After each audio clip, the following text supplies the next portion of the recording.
ఈ పెన్ను బాగుందని కొన్నా, బండగా రాస్తుంది. ఇంకొక 200 రూపాయలు పెడితే ఈ పెన్ను కొనగలుగుతా. ఈ ఫోన్ బాగా పనిచేస్తాను, ఒక 50,000 పెట్టి కొన్నా, పని చేయట్లా. ఇది పక్కన పెట్టి ఇంకొక 50,000తో, ఇంకొక 1,00,000 రూపాయలతో ఇంకో ఫోన్ కొనొచ్చు. ఒక్కసారి పెళ్ళయిన తర్వాత ఇక మార్చలేవు తమ్ముడా.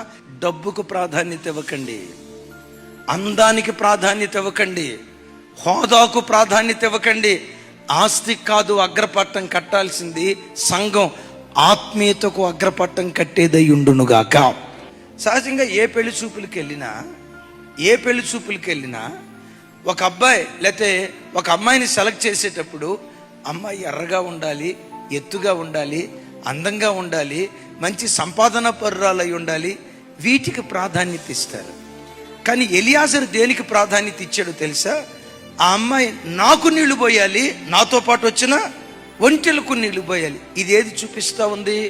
ఒకటి, ఆ అమ్మాయి కష్టపడే తత్వం కలిగింది అయి ఉండాలి. రెండోది, ఆ అమ్మాయి దయాగుణం కలిగింది అయి ఉండాలి.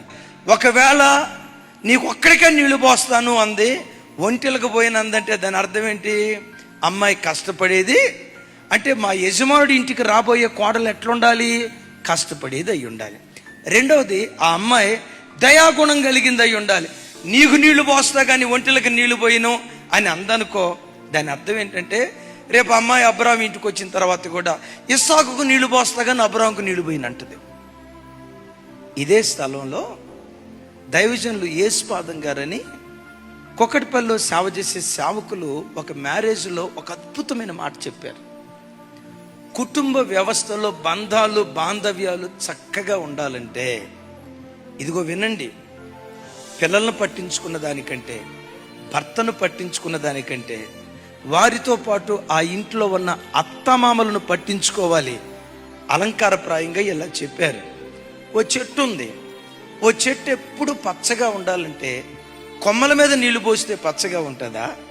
ఆకుల మీద నీళ్లు పోస్తే పచ్చగా ఉంటుందా? కాండ మీద నీళ్లు పోస్తే పచ్చగా ఉంటుందా? వేరుల మీద నీళ్లు పోస్తే పచ్చగా ఉంటుందా?